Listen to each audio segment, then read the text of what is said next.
पर मेरी इच्छा जो है वो आप सुनिए। मैं विवाह के ऊपर चर्चा कर रहा था, मुझे बहुत कुछ सिखाना है आपको, इसलिए मैं चर्चा करते करते बिजी हो जाता हूं। भगवान सीताराम के साथ में तीनों भ्राताओं का भी विवाह हुआ। उर्मिला जी के साथ लक्ष्मण जी का, श्रुतकीर्ति जी के साथ में भरत जी का, मांडवी जी के साथ में शत्रुघ्न जी का। यधार पुण्याम चतुरो विहताम। राम जी ने विवाह किया ही नहीं था तब तक, जब तक उनके तीनों भ्राताओं का विवाह नहीं करवा दिया। क्योंकि राम जी ने बचपन में आंगन में गेंद खेलते खेलते तीनों भ्राताओं को हरा दिया था। जब ये तीनों 3 वर्ष के थे, लक्ष्मण भरत शत्रुघ्न, तो गेंद खेल रहे थे तो हरा दिया राम जी ने। तो रोने लग गए तीनों, माँ की गोद में जाकर, कौशल्या की गोद में। तो कौशल्या ने राम जी के कान मरोड़ दिए, क्या किया है तूने, बताइए क्यों रोए, तूने क्यों दुखी किया। तब राम जी ने कहा, मैया हम चारों भ्राता गेंद खेल रहे थे, ये तीनों हार गए मुझसे, इसलिए यार रो रहे हैं। इनको लगता है कि भैया ने हमको हरा दिया और हमारा सुख छिना लिया। अगर हम जीत जाते तो हम खुश होते, हम ऐसा चाहते थे, पर भैया ने हमें खुश नहीं होने दिया, खुद जीत गए। तो भगवान श्री राम ने 3 वर्ष की आयु में ही व्रत लिया था। अपनी माँ की गोद में बैठकर कहा था, मैया मैं आज तेरे सिर पर हाथ रखकर ये व्रत लेता हूं कि आज से जीवन पर्यंत मेरे जीवन में जो सुख आएगा वो पहले इन तीनों को प्राप्त होगा, उसके बाद मुझे प्राप्त होगा, ये वचन लेता हूं। तो राम जी ने बरमाला को इसीलिए त्याग दिया था। और विवाह के बारात आ गई, सब आ गए, माता पिता आ गए, तो फिर शादी के लिए इनकार कर दिया। अब तो और टेंशन, अब विश्वामित्र जी नाराज हो गए कि जब से तू कह रहा था राम कि पिताजी चाहिए, माताजी चाहिए, गुरु वशिष्ठ चाहिए, ऐसे नहीं करूंगा, अब ये सब आ गए, अब तू शादी के लिए इनकार कर, अब क्या बात है। तो कहा, गुरुदेव अब दूसरी बात है, अब ये बात है, मैंने जो व्रत लिया है वो भी झूठा हो रहा है। पहले मेरे तीनों भ्राताओं को विवाह का सुख दीजिए, फिर मैं। तो वहां जनक राजा के छोटे भ्राता हैं, उनकी तीनों पुत्रियों का विवाह राम लक्ष्मण भरत शत्रुघ्न से हुआ। फिर राम जी का विवाह हुआ। और विवाह होने के बाद पूरे महीना, विवाह होने के बाद पूरे महीना बारात रुकी जनकपुरी में। इसीलिए राम जैसी बारात आज तक कभी हुई नहीं है। राम जी की बारात का उत्सव होता है भारत में, अलग अलग शहरों में राम बारात निकलती है हर साल। और अयोध्या से बिहार की तरफ और नेपाल, दोनों राज्य, दोनों देश और राज्यों की तरफ बारात जाती है, अयोध्या से हर साल जाती है। यह परंपरा आज भी है, क्योंकि बिहार में भी सीता जी का मायका मानते हैं और नेपाल में भी मानते हैं, क्योंकि पहले नेपाल, बिहार, भारत सब एक ही थे। तो बंटवारे होने की वजह से इधर उधर हो गया, तो कोई यहाँ मानता, कोई वहां मानता है, तो दोनों ही तरफ बारात जाती है महाराज। क्योंकि राम जी बारात का बहुत अद्भुत महिमा है। क्योंकि राम जी की बारात में एक व्यक्ति ऐसा नहीं था जो नालायक हो। बारात में नालायक लोगों की ज्यादा बड़ी बहुताश होती है, यानी फौज ज्यादा नालायकों की होती है बारात में। पर राम जी की बारात में कैसे लोग थे, कल आपने सुना ही था। राम जी की बारात में कैसे लोग थे, माथे चंदन हाथ में कंगन। दूल्हा के हाथ में कंगन बांधा जाता है, दुल्हन के हाथ में भी कंगन। और उस कंगन में क्या होता है, एक मोती होता है और एक लोहे की छल्ला होता है और एक उसमें कौड़ी होती है, कौड़ी, नदी की कौड़ी। हाँ, वो तीनों चीज होती हैं हाथ में। और वो क्या क्यों बांधी जाती हैं तीनों? वो इसलिए बांधी जाती हैं, अगर गृहस्थ के नियमों का पालन किया तो तुम हीरे मोती जैसे ही रहोगे, तुम्हारी कीमत। और तुमने नियमों को पाला छोड़ा तो तुम लोहे की तरह हो जाओगे, काई लग के धीरे धीरे बर्बाद हो जाओगे।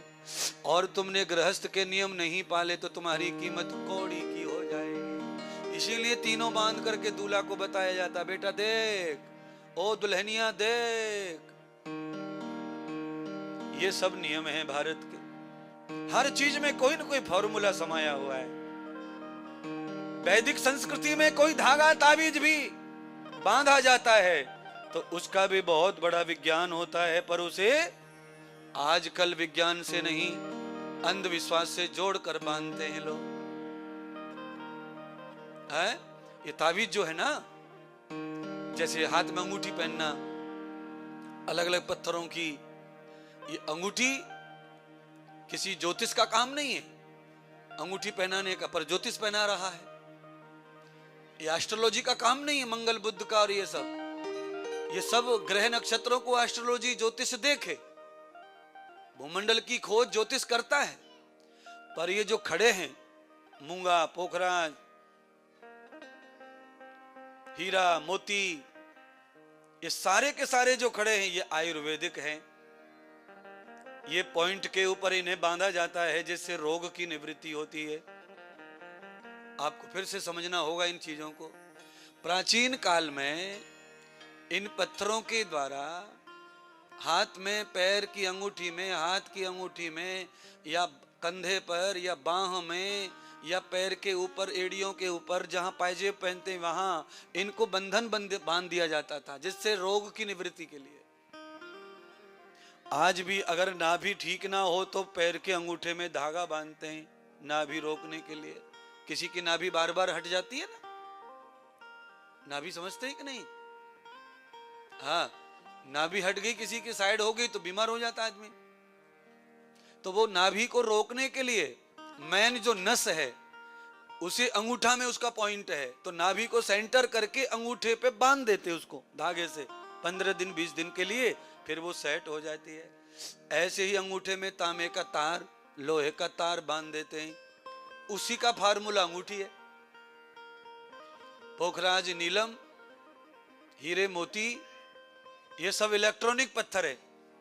इनसे बॉडी जो है वो चार्ज होती रहती है, तो बॉडी को इससे लाभ मिलता है, भाग्य को नहीं। कई लोग इस अंगूठियों को इसीलिए भी पहनते हैं कि शादी हो जाए, नौकरी हो जाए, प्रमोशन हो जाए, घर बन जाए, मकान हो जाए, व्यापार धुआंधार चले। इन अंगूठियों से इसका कोई संबंध नहीं है। हाँ, तुम्हारी बॉडी को जरूर ये अच्छा करती है, तुम्हारे शरीर में ये गुण धर्म को लेवल करती है और तुम्हारी थकती हुई जवानी को सजाती है। पहले राजा महाराजा, वीर योद्धा सब पहनते थे नीलम, पोखराज। राम जी के हाथों में भी काल्पनिक है तो भी अंगूठी लिखी गई दिख रही है। कृष्ण के हाथ में अंगूठी है। शिवाजी महाराज, महाराणा प्रताप, पृथ्वीराज चौहान, ये सभी वीरों के हाथ में अंगूठियां हैं। क्यों हैं?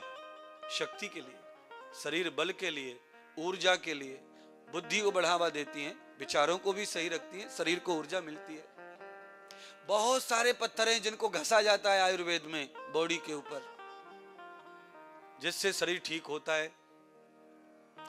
मेरा काम है अंधविश्वास तोड़ना, बस, और कोई काम नहीं है। मैं अंगूठी के खिलाफ तो हूं नहीं, पर मैं अंगूठी को भाग्य से जोड़कर जो पहन रहा है उसके मैं खिलाफ चर्चा कर रहा हूं।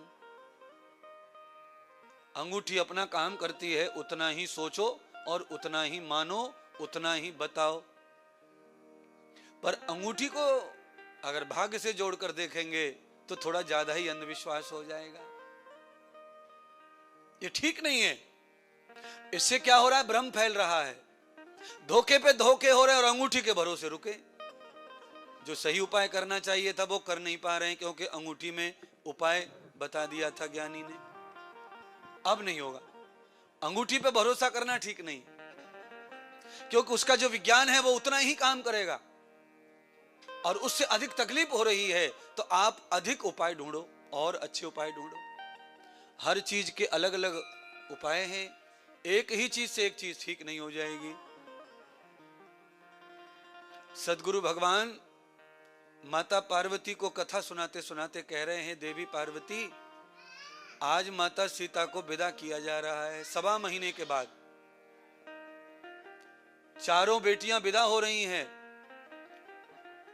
पर आज जनकपुरी में हो क्या गया है कि श्री राम जी की विदाई का दुख है सबको, सीता की विदाई का दुख नहीं किसी को। तब से सीता के लिए सब दीवाने थे, एक पल सीता के बगैर कोई सखी रहती नहीं थी। पर एक ही महीने में राम जी से ऐसा लगाव हो गया है कि पूरा जनकपुरी रो रही है। रामायण में तो यहां तक लिख दिया वाल्मीकि महाराज ने कि राम जब विदा हो रहे थे तो जनकपुरी के सारे पौधे जो है सूखने लग गए थे, तुलसी के पत्ते झड़ गए थे राम की विदाई पर।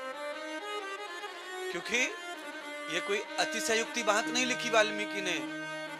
राम जब निकलते हैं तो कुछ भी शेष रह जाता नहीं है। किसी भी जगह से राम निकल जाए, शरीर से राम निकल जाए तो क्या रह जाता? मिट्टी।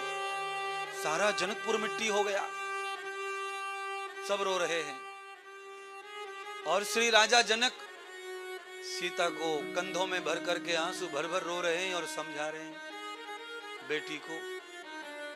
रथ के पर्दे खोल दिए, सीता को विदा करके बिठाया जा रहा है और राजा जनक सीता को माँ का भी, पिता का भी, गुरु का भी, सबका उपदेश दे रहे हैं और विदा कर रहे हैं।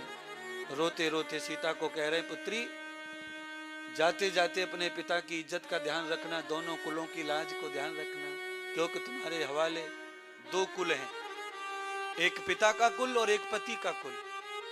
और जब तुम जीवित हो तब तक दोनों कुलों की रक्षा औरत के बस में रहती है। शादी हो गई लड़की की, इसके बाद पीछा छूट गया मायके का, ऐसा नहीं है। मायके की इज्जत फिर भी लड़की के साथ कंटिन्यू जुड़ी रहती है। कितने भी शादी होकर कितने भी बच्चे बड़े हो जाएं, उसके बाद भी औरत कोई गलत हो जाए तो मायके तक सब खेल खत्म होता है। पुरुष के बारे में ऐसा नहीं है। पुरुष अगर नालायक हो जाए, निकम्मा हो जाए, बदनाम हो जाए तो उससे कुल का नुकसान नहीं है। पर स्त्री की महिमा है ज्यादा, स्त्री के पास शक्ति ज्यादा, स्त्री के पास इज्जत ज्यादा, स्त्री के पास लज्जा ज्यादा, इसीलिए नुकसान भी स्त्री के बाद ज्यादा है।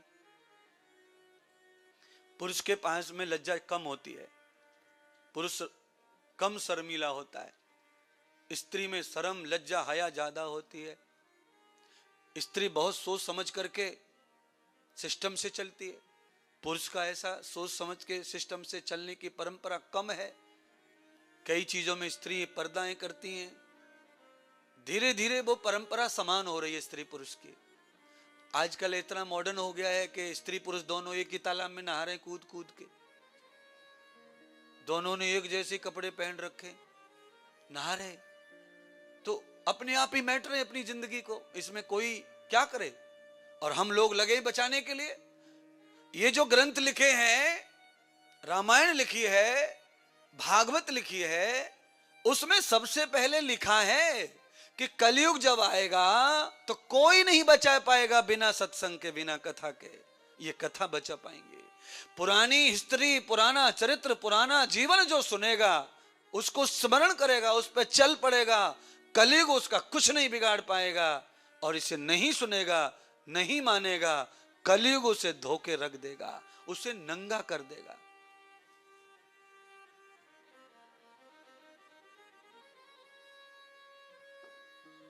बताओ,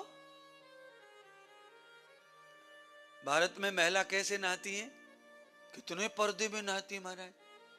पहले बाथरूम नहीं थे भारत में, बाथरूम नहीं थे, चौड़े में नहाना पड़ता। तो कैसे नहाती थी माताएं?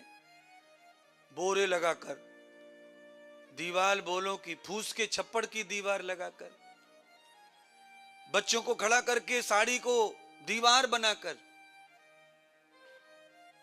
और अब कैसे नहाते, क्या करते हैं, ये तो आप ही जानो महाराज। घर में तो बाथरूम में सब देख ले नहाते हुए, तब भी कोई बात नहीं है, वो तो पति है। पर घर में अंदर से कड़ी लगा के नहाती है। और वही महिला जब बाहर जाती है वाटर पार्क में, तो ओय होय होय होय होय होय होय होय होय। बोलो, जिस पति ने सब कुछ जाना है, देखा है, उससे कड़ी लगा के नहा रही है। गुड्डू के पापा मैं नहा रही हूं, जरा ठहरो। अच्छा, गुड्डू का पापा कहता ठीक है नहा ले, हम ठहरे। मैडम निकल के आवे नहा धो के, फिर पति जावे अंदर नहाने, जाओ भाई नहा ले, पति गुड्डू के पापा नहा ले। और ये दोनों पप्पा मम्मी वाटर पार्क में दोनों एक साथ ही हु है।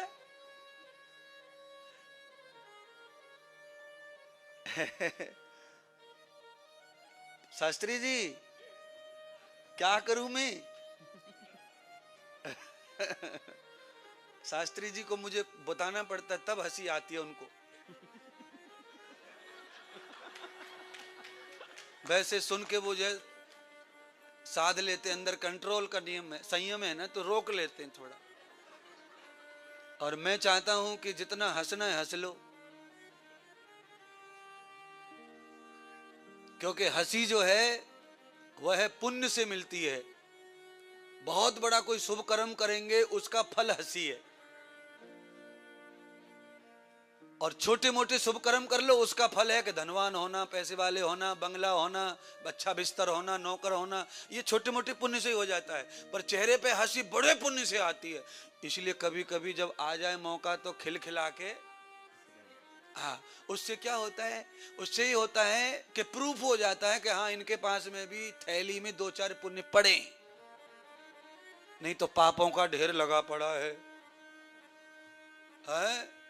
आदमी पाप ही पाप कर रहा है दिन भर धन जोड़ने के चक्कर में। क्यों? यही चल रहा है, चलन ही यही है। क्योंकि चलन और चालाकी दोनों साथ चलते हैं तो आता है माल। चलन माने पैसा। ये जो पैसा है ये आर्टिफिशियल लक्ष्मी है, आज है कल नहीं, और ये मनुष्य की बनाई हुई है। आदमी मर जावे फिर कितने भी डॉलर्स की जेब में से निकाल लो, इसे कोई टेंशन ना, और जिंदा हो और कोई निकाल ले तो सीधा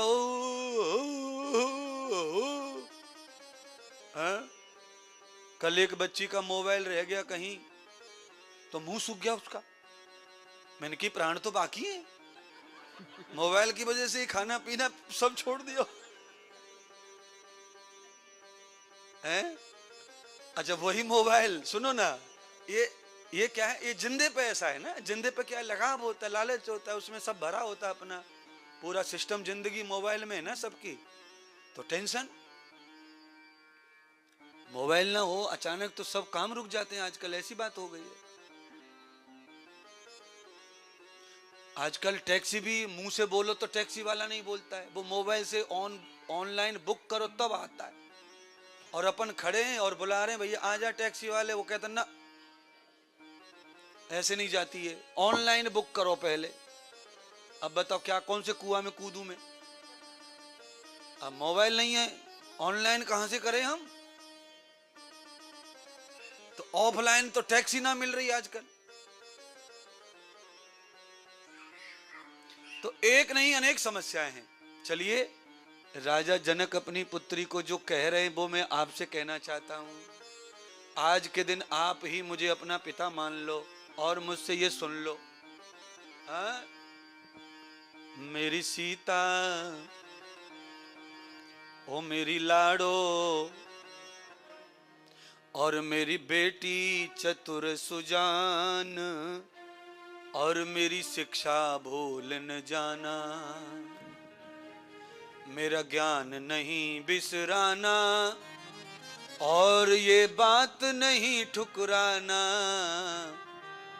अरे मेरी सीता, मेरी बेटी चतुर सुजान, ये शिक्षा भूल न जाना। मेरी बेटी चतुर सुजान, ये शिक्षा भूल न जाना। मेरी बेटिया चतुर सुजान, ये शिक्षा भूल न जाना। मेरी लाडो चतुर सुजान, ये शिक्षा भूल न जाना।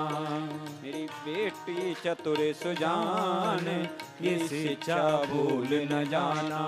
रोते रोते माँ सीता कह रही है, पिताश्री मैं क्या करूं ऐसा जो आप कह रहे हैं, आप बताओ, मैं वही करूंगी। मुझे कुछ पता नहीं है क्या करना पड़ता है ससुराल में। पिता सिखा रहे हैं ससुराल में कैसे रहना, तब मेरा कुल का और मेरा सम्मान बढ़ेगा। तेरा सबसे बड़ा हिमायती आज के बाद, तेरा सबसे बड़ा हिमायती, बेटी तेरा जीवन साथी। तेरा सबसे बड़ा हिमायती, बेटी तेरा जीवन साथी। आज के बाद अगर कोई तेरा है सबसे निकट, सबसे जल्दी सुनने वाला तो वो पति है। तो पति के ध्यान रखना। तेरा सबसे बड़ा हिमायती, तेरा जीवन साथी, तेरा सबसे बड़ा हिमायती है तेरा जीवन साथी। पति देवों में देव महान, ये शिक्षा भूल न जाना। पति देवों में देव महान, ये शिक्षा भूल न जाना। बस ये पंक्ति जो है त्रेता युग की है। उस समय 99% पति ऐसे ही थे, एक नारी को ही जीवन साथी मानते। आज ये पंक्ति फिट नहीं बैठेगी। पति देवों में देव महान, आज पति को देवता मान लिया जाए तो सब नाश हो जाएगा घर का। क्यों? जब पी के आता है रात को तो ऐसी तैसी कर देता है सारे खेल की। ऑफिस में एक अलग, कार में जब आता है तो बीच रास्ते पे जो मिलती है अलग, ससुराल में अलग, मामा के यहाँ अलग, जन कहां कहां कर रखी है। जहां जाता है वहां पहले से रेडी बैठी है। क्या है ये कलयुग है। त्रेता युग क्या है? राम जैसा पति मिले, राम जैसा पति मिले तो आज भी स्त्री को, पति को परमात्मा ही मानना चाहिए। पति देवों में देव महान, मेरी शिक्षा भूल न जाना। पति देवों में देव महान, ये शिक्षा भूल न जाना। कलयुग में सब पति ऐसे नहीं हैं जो पत्नी को धोखा दें, पर ज्यादातर अब कोई स्टैंडर्ड नहीं बचा किसी का, केवल स्वार्थ बचा है। टेम्परेरी सुख मिल जाए, चलते रहो। ना लेडीज परमानेंट होना चाह रही है, ना जेंट्स, बस चल रहे चल रहे चल रहे। जितना मोबाइल में मेमोरी है उतना भरो दोस्त, भरो फ्रेंड। क्या करेंगे इनका?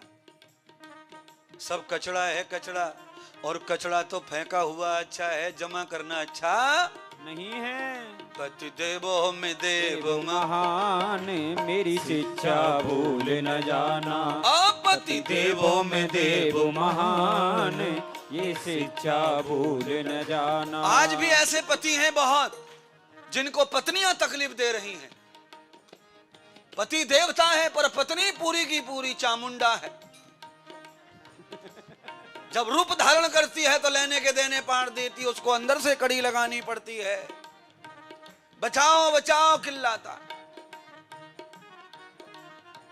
उठो उठा, बैठो बैठा, चलो चला। कई लेडीज तो बोलती भी नहीं, मुंह से खाली आंखों से ही नचाती रहती हैं।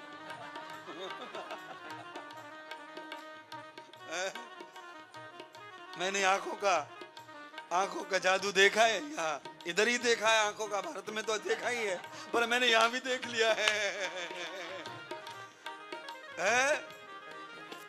मैंने यहाँ भी जादू देख लिया है परसों रात को कथा के बाद।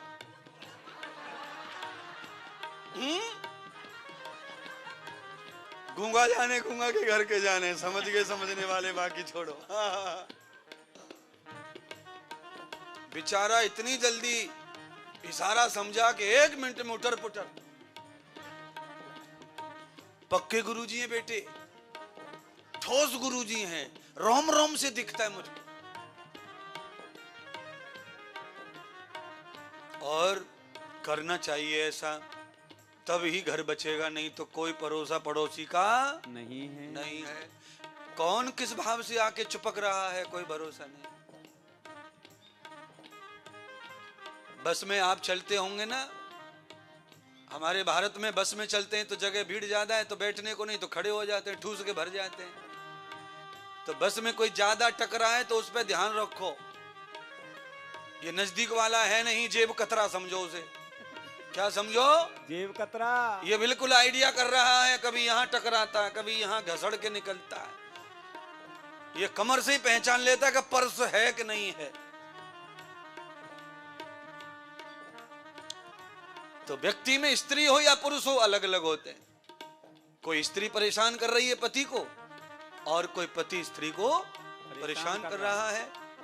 किसी का पति दुष्चरित्र है, किसी की स्त्री दुष्चरित्र है। यही संसार है। सब कुछ 50-50 है, यहां पूरा कुछ नहीं है। पर राजा जनक तो अपनी पुत्री को कह रहे हैं, चाहे कितना भी भयंकर कलयुग आ जाए शर्मा जी, फिर भी आज भी अपनी पुत्री को सही शिक्षा ही देनी चाहिए।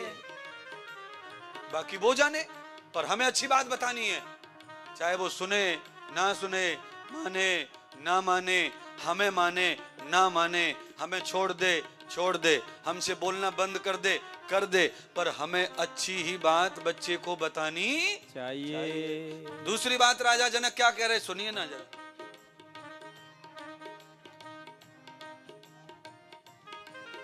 तू नित्य सत्संग में जाना। गृहस्थ में सबसे बढ़िया अगर कुछ हो सकता है वो सत्संग है। जो गृहस्थी आदमी पति पत्नी दोनों मिलके सत्संग में जाते हैं, कथा में जाते हैं, महात्माओं की शरणागति जाते हैं, उनका घर स्वर्ग ही रहता है। ये हो 4-6 महीने में जो गड़बड़ हो जाती है वो महात्मा ठीक कर देते हैं। प्रणाम कर लो, बता दो, फ्रेश, फिर लाइन पे गाड़ी, फिर कुछ गड़बड़ हो जाए, फिर महात्मा सत्संग कथा में इतनी बातें बताते हैं, सब लाइन पे आ जाती बात। 4 ही दिन में देख लो, आप अपने आप को 4 दिन सुनाया आपने, 4 दिन में आपका दिमाग कहां से कहां आ चुका है, सेटिंग में आ गया है। आ जाएगा 9 दिन में सब कुछ नवग्रह अच्छे कर दूंगा तुम्हारे में, और सब देवी की शक्ति आपकी बुद्धि में आ जाएगी। तू नित्य सत्संग में जाना, नित्य सत्संग में जाना, मिल कर के हवन रचाना। तू नित्य सत्संग में जाना, मिल कर के हवन रचाना। राजा जनक कह रहे हैं हम आर्य हैं, और आर्यों का काम है यज्ञ करके भोजन करना।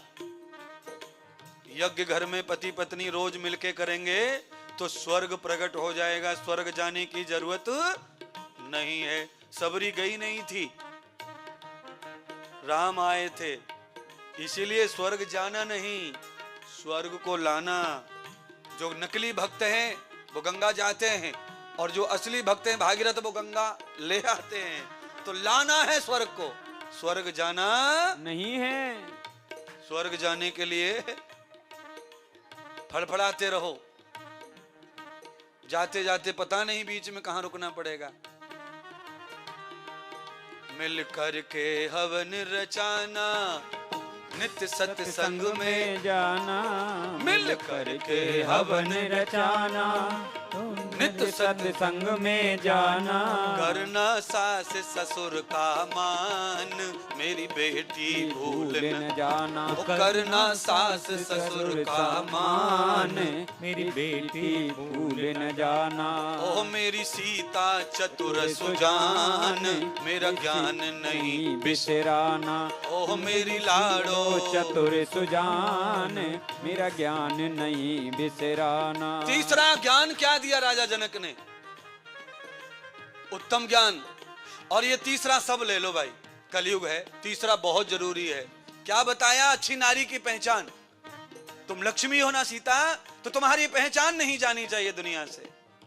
तो अच्छी नारी की पहचान क्या है?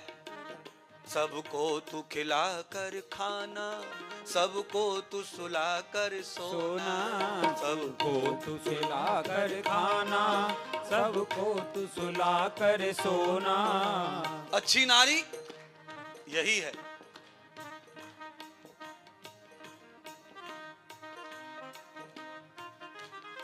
अब बुरी नारी कौन सी है वो मैं नहीं कह सकता। बुरी नारी कौन है मैं नहीं कह सकता। इससे समझ लो बुरी कौन है। अच्छी का तो मैं बता रहा हूं, बुरी नहीं बताऊंगा यहां। सबको सुला कर, सबको खिला कर खाना, सबको सुला कर सोना, और सबको खिला कर खाना। सुबह सबसे पहले उठ जाना, सुबह सबसे पहले उठ जाना। ओ करना अतिथि का सम्मान, मेरी लाडो भूल न जाना। ओ करना सतगुरु का सम्मान, मेरी लाडो भूल न जाना। ओ करना अतिथि का सम्मान, ये लाडो भूल न जाना। मेरी बेटी चतुर सुजान, ये शिक्षा भूल न जाना। ओ मेरी बेटी चतुर सुजान, ये शिक्षा भूल न जाना। ओ मेरी बेटी चतुर सुजान, ये शिक्षा भूल न जाना। बेटी चतुर सुजान, ये शिक्षा भूल न जाना। रथ हाँक दिया। सीता ने मुट्ठी भर के चावल फेंक दिए रथ के ऊपर से पीछे की ओर। जितने जनकपुरवासी खड़े थे सबके सिर पर पड़े। हमारे यहां बेटियां विदा होती हैं तो अपने मायके में इसी तरह चावल फेंक के आगे निकल जाती हैं और वो ये कहती हैं कि एक पौधा पिताजी तुमने पैदा किया था, पेड़ बन करके दूसरे बगीचे में जाकर फल देगा, पर ये बेटी तुम सबको आशीर्वाद दे के जाएगी। इसी तरह तुम्हारे गांव में हमेशा पौधे पैदा होते ही रहें। क्या क्या नियम है भारत में, और कितने नियमों के फल हैं, कितनी परिभाषाएं हैं उनके। आज तक आपने सुना कि शादी के बाद ऐसा क्यों करते हैं, क्यों पीछे को फेंकते हैं? आपको लगता होगा नजर फजर उतार रहे हैं।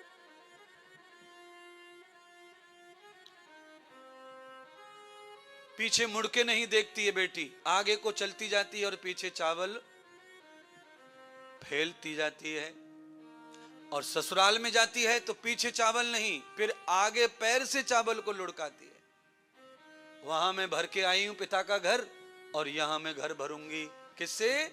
मर्यादा से, सुख से, शांति से, धर्म से, धन से, पुत्र पुत्र आदि से। दोनों परिवारों की लाज लड़की के हाथ में होती है। इसीलिए महिला का जिम्मेदारी जो है वो बहुत ज्यादा पुरुष से अधिक है। इसीलिए हमारे यहां महिलाओं का पूर्व बहुत सम्मान, बीच में सम्मान बिगड़ गया, आज फिर सम्मान महिलाओं का बढ़ रहा है।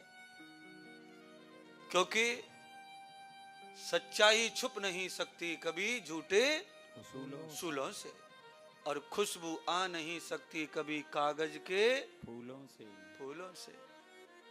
क्योंकि स्त्री ही सर्वे सर्वा है विश्व की, ये ध्यान रखना। त्वमेव माता च पिता त्वमेव। च हिंदी का शब्द है, पर संस्कृत में च माने और। दूसरे नंबर पर है पुरुष, पहले नंबर पर स्त्री है। भगवान भी पहले नंबर पर स्त्री ही है। त्वमेव माता च, भगवान की स्तुति करनी है तो पहले मां के रूप में। हिरण्य गर्भः समवर्तताग्रे, जब संपूर्ण सृष्टि का प्रलय हो जाता है तो ये सब कहां चले जाते हैं? पहाड़ पर्वत समुद्र आदि। तो भगवान कहते हैं वेद तो हिरण्य गर्भः समवर्तताग्रे भूतस्य जाता, भूतस्य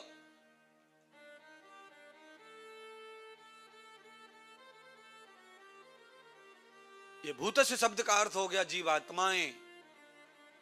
तब सब कहां चले जाते जीव? हाथी घोड़े, तो हिरण्य ये परमात्मा के गर्भ में चले जाते हैं। और जब ये परमात्मा के गर्भ में चले जाते हैं तब परमात्मा जो है अम्मा बन जाते हैं। अम्मा क्या बन जाते हैं? अम्मा। अम्मा का पूरा नाम है जगदम्बा। बोलिए क्या नाम है पूरा? जगदम्बा। जगद अम्मा। फिर परमात्मा का नाम जगदम्बा हो जाता है। और जब सृष्टि को भगवान पैदा करते हैं, जगदम्बा माता जननी पैदा करती है, तो नाभि से फिर प्रकट कर देती है अपने अंश को। विष्णु, ब्रह्मा, शिव फिर ये सृष्टि करते हैं, नाभि से प्रकट हो जाते हैं। यष्टम नाभि कृत्वाम, तो आप तो सभी जगदम्बा ही हैं, आप सब नाभि से ही सब पैदा कर रही हैं। दुनिया का कोई भी बच्चा नाभि से पैदा होता है। पेट में जो बच्चा है वह कमल के फूल की तरह ही विस्तार करता है। कमल का फूल जब पहले विस्तार करता है तो मोती जैसा होता है, मोती टाइप, और वही मोती धीरे धीरे देखो कैसा फैल जाता है। ऐसे ही गर्भ का बालक होता है। नाभि जो मां की रहती है, उस नाभि के ऊपर एक बूंद सी रहती है, उस बूंद से बच्चा बनता है, और नाभि से ही बच्चा विस्तार करता है, खुराक खाता है, श्वास लेता है, सब मां की नाभि से। और मां की नाभि से बढ़ते बढ़ते बढ़ते बढ़ते, जैसे तरबूजा, खरबूजा, काशी फल, बढ़ते बढ़ते बढ़ते बढ़ते जहां से शुरू करते हैं बढ़ना फूल में से, वो डंठल जो है नाभि, वो डंठल जो बेल से लगा है, उस बेल से डंठल शुरू हुआ था, डंठल से फल बड़ा हो गया, पर वो डंठल खत्म नहीं हुआ। अगर फल को अलग करना है तो डंठल को काटना पड़ता है, अर्थात बच्चे की और मां की नाभि को काटना, तब बच्चा अलग होता है, तब बच्चा रोता है, तब सांस लेता नाक से। जब तक मां की नाभि से जुड़ा है तब तक नाक से सांस लेता नहीं है। डॉक्टर अलग करते उसके बाद सांस लेता यहां से, तब रोता है। आप कहेंगे महाराज बहुत बड़ा विज्ञान है ये तो आपने ऐसे बच्चे पैदा कर लिए, कभी देखा सुना नहीं? नाती पोते हो गए, दादियां बैठी, पर कभी नहीं जाना कि बच्चा कैसे हुआ, कहां से हुआ, कैसे हुआ। बड़ी समस्या है। यही तो मैं सिखा रहा हूं पूरी दुनिया को, यही बता रहा हूं। कम से कम जो तुम पैदा कर रहे हो उसके बारे में तो पूरा नॉलेज रखो। नॉलेज क्या है तुम्हारे पास? मोबाइल में देखते रहे, गूगल पे क्या नाम रखना चाहिए जो दुनिया में ना हो, गूगल पे ढूंढ रहे, तो गूगल में कहां से आ जाएगा ऐसा जो दुनिया में ना हो? दुनिया में जो है वही तो गूगल है। जो दुनिया में नहीं होता है वो आत्मा में होता है, गूगल पे मिलने वाला। गूगल में तो वही होता है जो दुनिया में होता है। गूगल का मतलब क्या होता है? गूगल का मतलब साइड पे लोड करना, माने गूगल। एक साइट बना दी, उसका नाम डाला गूगल कंपनी ने। एक साइड है यूट्यूब, उसका नाम है यूट्यूब, उस पे साइड है, उस पे लोड कर दो। एक साइड है फेसबुक, ये नाम अपने हमारे खुद के बनाए हुए कंपनी के, और उस पे लोड हो रही दुनिया। एक बार हाँ बोलो या ना बोलो, कुछ तो बोलो, मैं जो कह रहा हूं। चलाते तुम हो, बता मुझे पड़ रहा है सब। हाँ, सब गूगल के भरोसे चल रहा है काम, पर ना, मैं सुना रहा हूं, जब से मैं प्रवचन कर रहा हूं, ये तुम गूगल पे डालो, ये नहीं मिलेगा। क्यों नहीं मिलेगा? क्योंकि डायरेक्ट आ रहा है। गूगल का बाप भी नहीं पकड़ सकता इसको है। जब 7 बज जाएंगे उसके ठीक 2 घंटे बाद गूगल पकड़ेगा इसको कि हे इंद्रदेव, अब तेरी वाणी को हमें दे दे जिससे लोग मुझे देखें, नहीं तो मैं फेल हो जाऊंगा गूगल। तो अनेक महात्मा, अनेक संत महात्माओं की वाणी को गूगल लेके घूम रहा है, लोग सर्च करते हैं। अनेक ज्योतिष बोतिष पंडित उनको लेके गूगल घूम रहा है। गूगल का अपना कुछ नहीं है, सब मनुष्य का दिया हुआ प्रसाद है। आप जो अपना घर ढूंढ लेते हैं गूगल से, वो भी सब सरकार ने, आदमी ने सब रिकॉर्डिंग करके सब डाला है कागज पे लिख के। तुम्हारे कागज पे जो मकान नंबर, प्लॉट नंबर लिखे जाते हैं ना, वही गूगल पे जाता है। तुम जो डाल देंगे वही दिखेगा, चाहे रॉन्ग हो। सब चीज गूगल पे रॉन्ग नहीं है, ऐसा नहीं है। तो सब चीज बहुत सारी रॉन्ग है। रास्ते तो गूगल बहुत ही रॉन्ग बताता है, बाकी तो छोड़ो।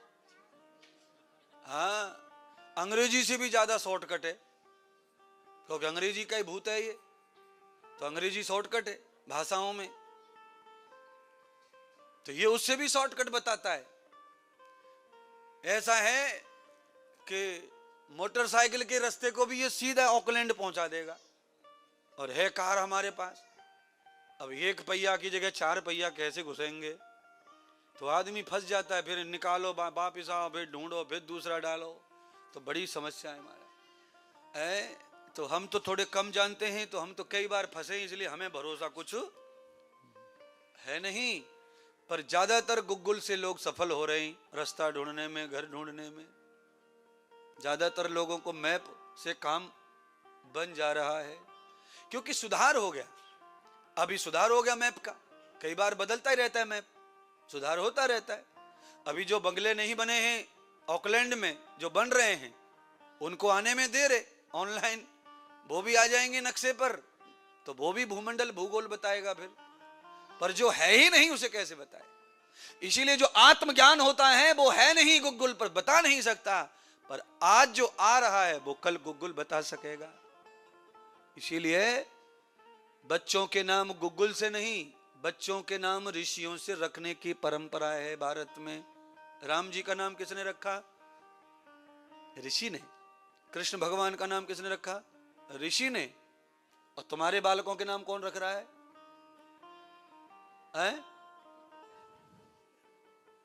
पंडित जी रख भी दे नाम, पंडित जी नाम रख भी देते हैं तो वो ये कागज से में रख के, कागज को पलटा मार के, उस पे हल्दी को स्वास्तिक साथियों डाल के अलमारी में, पंडित जी को नाम अलमारी में सिकरो है।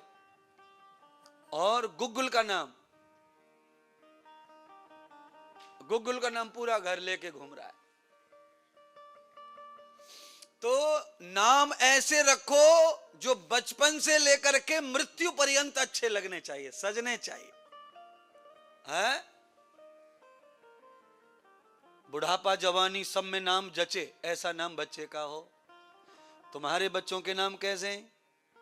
जब तक वो बच्चे हैं तब तक तो बहुत बढ़िया लगते हैं, और जैसे ही बच्चा दूल्हा बनेगा तब वो नाम बहुत खतरनाक खाने को दौड़ेगा। है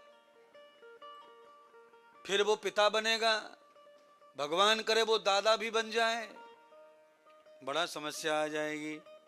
है कितने नाम ऐसे जो दादाजी के अच्छे नहीं लग सकते। आप कल्पना करो, आप गैस करो, कौन सा नाम ऐसा है आदमी का जो दादा बनने पर अच्छा नहीं लगेगा? बिल्कुल सही कहा आपने, एकदम सही नाम है ये जो अच्छा नहीं है, क्योंकि ये नाम तो सहन ही नहीं होगा पहले तो, इसका अर्थ ही अलग है। पर आप समझें,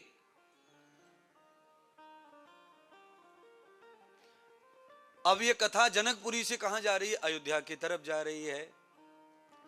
अब अयोध्या में सब रथ निकल पड़े, बारात पहले पहुंच गई, और श्री राजा दशरथ तीनों रानियों को लेकर अयोध्या पहले ही पहुंच गए। अब घर स्वर्ग बनता कैसे है? तो उसमें सबका सहयोग होना। राम जी रथ में बैठकर सीता को क्या पढ़ा रहे हैं अपने घर के बारे में, दशरथ राजा कौशल्या सुमित्रा कैकेयी को क्या पढ़ा रहे हैं सीता के बारे में। अब ये कथा सुनो कि अधर्म न प्रबध्यते यावी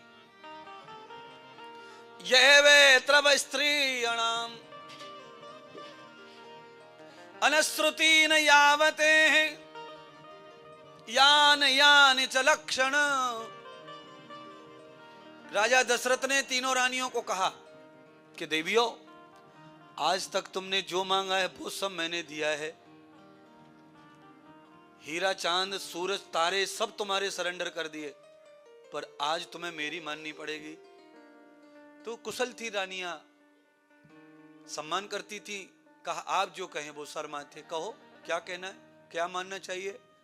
तो राजा दशरथ ने कहा कुमार जी कि जनक राजा की चारों कन्याओं ने सपने में भी जनकपुरी को कभी देखा, सपने में, तो मैं तुम्हारा देश निकाला कर दूंगा।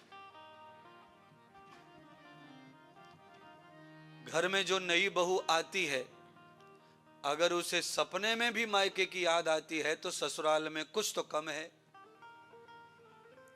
राजा दशरथ ये बताना चाहते हैं। दूसरा, राजा दशरथ दूसरा ये दंड दे रहे, उपदेश दे रहे हैं उदाहरण के साथ। कौशल्या से कहा बताओ तुम अपनी आंख के तारे को कितना प्यार करती हो? तो कहा इतना प्यार करती हूं कि क्या बताऊं, एक कण भी आंख को जाने नहीं देती, इतनी कोशिश करती हूं आंख को बचाने की, धूल से, मिट्टी से, तिनके से, और पलकों के अंदर छुपा के रखती हूं हमेशा, तो धूल मिट्टी नहीं जाती है। तो राजा दशरथ कहते हैं राजा जनक की चारों कन्याओं को भी तुझे आंखों के तारों में ही छुपा के रखना पड़ेगा, नहीं तो देश निकाला। पर घर आई, बहुत अच्छा।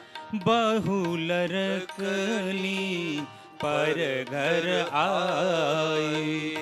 राखे हूँ नयन पलक की नाही, राखे हूँ नयन पलक की नाही। नृप सब भांति सबहि सन्माने, नृप सब भांति सबहि सन्माने। कही मृदु बचन बोलाई रानी, कही मृदु बचन बोलाई रानी।